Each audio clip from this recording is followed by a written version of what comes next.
Bienvenidos a un nuevo vídeo. En este caso vamos a hablar del ejercicio 8 del tema 4 que nos quedó pendiente por resolver. Es un ejercicio que va a tratar de cómo variando el ancho de pulso, es decir, la señal PWM, vamos a conseguir variar la velocidad de un motor, ¿vale? Es muy sencillo, bueno, pero vamos a ir viéndolo. Entonces, para ello vamos a verlo. Vamos a ver, aquí lo tenemos, dice ejercicio 8. Se pretende controlar la velocidad de un motor de corriente continua a imanes permanentes, con lo cual ya nos está dando ahí un dato, mediante un controlador digital que genera señal PWM. Es decir, modulando el ancho del pulso a nivel alto voy a conseguir variar la tensión media que le llega al motor, por tanto la velocidad, ¿vale? Se consiguen las prestaciones nominales cuando el PWM es del 100%, ¿vale?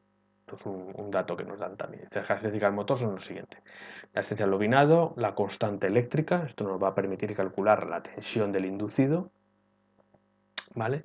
El par nominal que da en el eje de salida, la velocidad nominal y luego parece ser que lleva un encoder asociado que da 500 pulsos por vuelta. Ya veremos para qué nos da este dato. Bueno, si seguimos un poco más para abajo, vemos aquí el circuito y esto ya lo hemos visto varias veces, es decir, esto va a modular estos pulsos de tal manera que la tensión media que le va a llegar, como esto es una especie de interruptor, este MOSFET es un interruptor, ¿vale? Al final va a generar unos pulsos así y la tensión media es la que le va a llegar realmente al motor, con lo cual va a variar, ¿vale? Partimos de 24 voltios, ¿vale? Y ahora nos dice calcular, a ver, el primer apartado nos dice calcular el ciclo de trabajo D para que la señal PWM para que el motor gire a 1000 RPM, manteniendo el mismo par nominal. Esto quiere decir que el par en el eje de la salida va a seguir siendo de 0,5 Nm, ¿vale? Porque está acoplado a una carga que pida o demande esa solicitud de par, ¿vale? Con lo cual entendemos que vamos a bajar la velocidad, pero no va a bajar el par, ¿vale? Eso ya nos está dando un dato, porque si os acordáis en los motores de imanes permanentes, el par de salida está directamente, es directamente proporcional a la corriente por la armadura, y al tratarse de un motor de corriente continua, la corriente de la armadura en el escenario 1 y en el escenario 2 va a ser exactamente la misma. Pero bueno, lo vamos a ver en la pizarra un poquito más claro. Bien, ahí os tengo representados los dos escenarios posibles, que es trabajando con un ciclo de trabajo del 100% y trabajando con un ciclo de trabajo no se sabe porque es el que tenemos que calcular, ¿vale? Entonces aquí tenemos una corriente armadura, ¿vale? Que va a ser la misma porque ya sabes que el par en la salida, que es 0,5 Nm, es igual a constante de par, que es una constante, por el flujo magnético, que nos lo dan los imanes permanentes, con lo cual también son constantes, y por la corriente de armadura. Con lo cual, si esto tiene que ser constante, esto es constante, esto tiene que ser el mismo. O sea que por aquí irá una corriente y por aquí irá la misma corriente. Y como me hace falta calcularla, pues la voy a calcular en este primer escenario que tengo todos los datos y luego ya sé esa corriente. Vale, también me dan la K sub E. La K sub E es 5,3 milivoltios partido RPM. En este caso me lo dan ya referenciado a las vueltas por minuto, ¿vale? A lo mejor otra vez nos dan en radianes por segundo, pero bueno, me lo dan así. Y sabemos que esa tensión E en el inducido es igual a esa K sub E por M.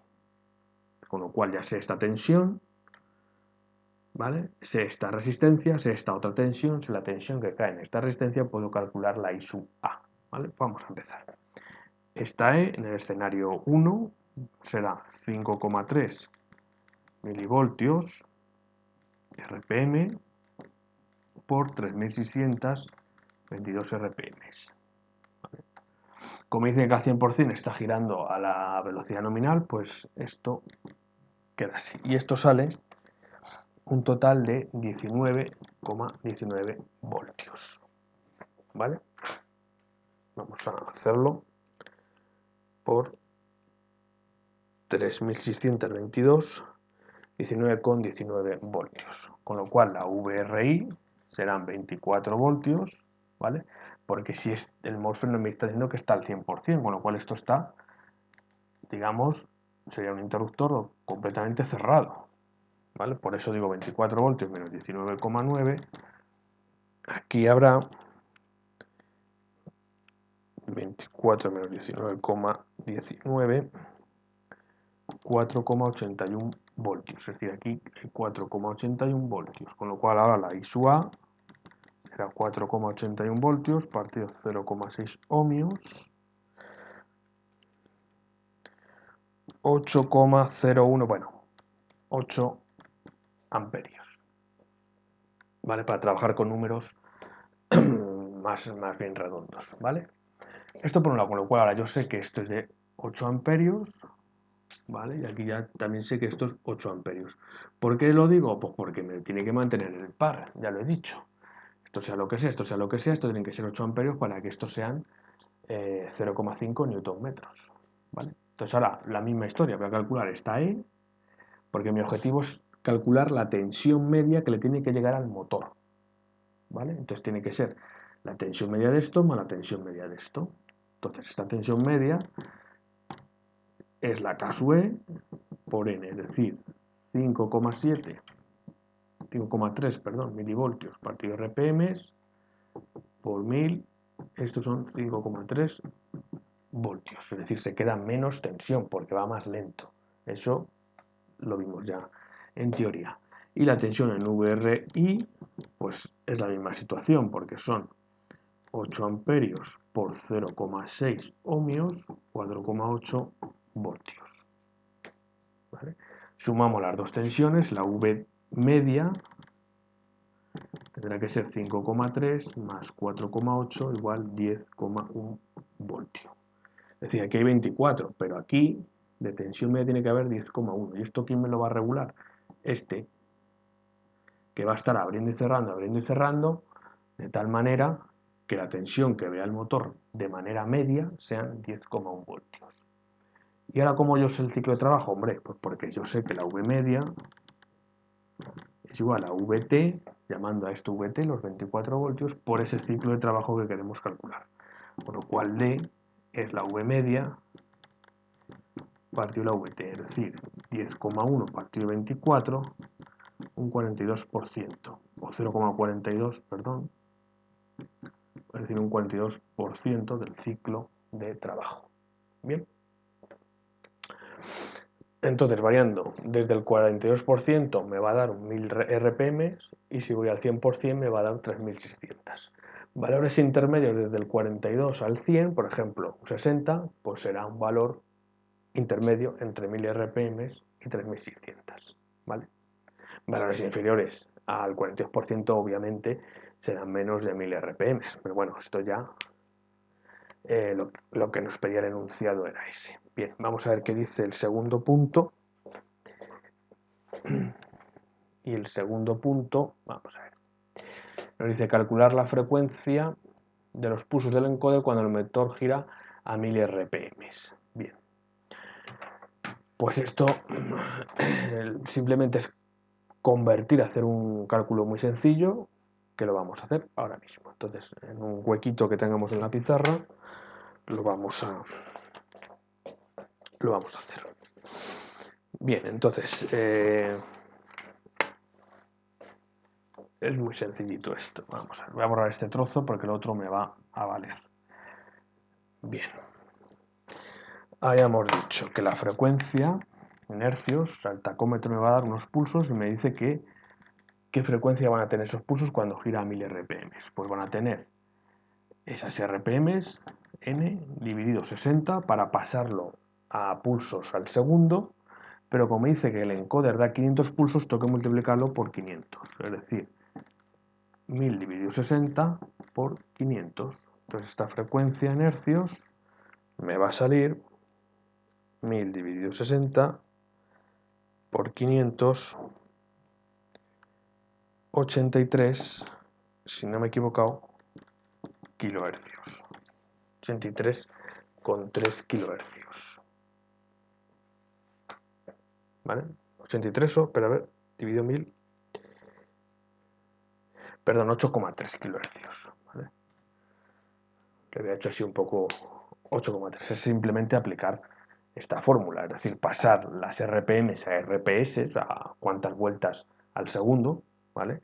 Que son bastante menos, son pues 60 menos, en el orden de 60, o sea, 1000 entre 60, serían 16 vueltas al segundo, pero claro, como cada vuelta me da 500 pulsitos, al final la frecuencia es de 8,3 kHz, ¿vale? Bueno, ya para no ir otra vez a la pantalla,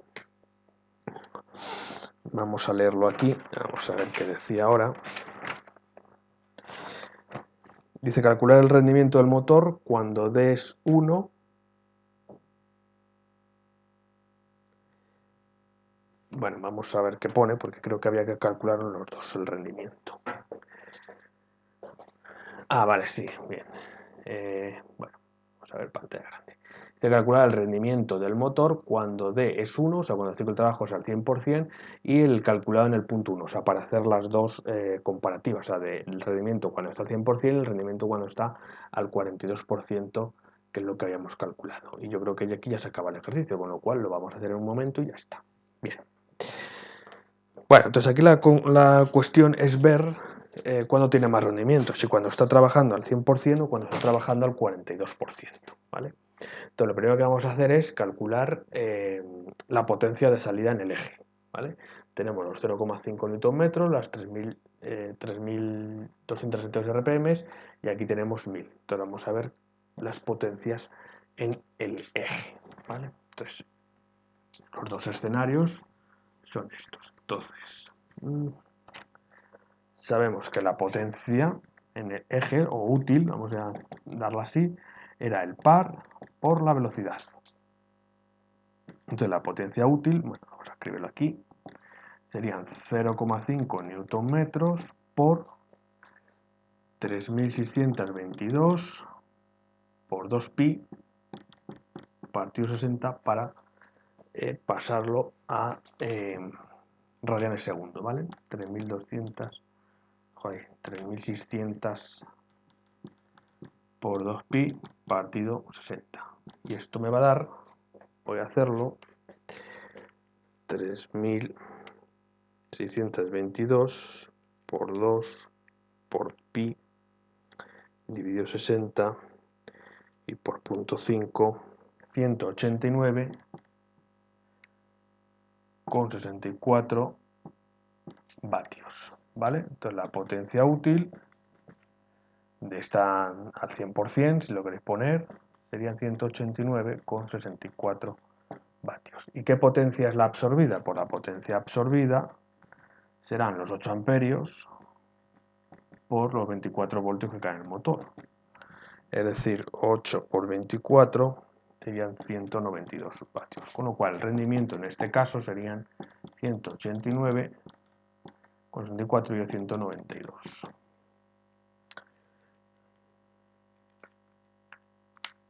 Y me da 0,98, o sea, un 98% de rendimiento cuando estoy al 100%. Vamos a ver qué ocurre cuando estoy en el 42%, que entonces ya la potencia útil serán 0,5 por 1000 por 2pi partido 60. Y esta potencia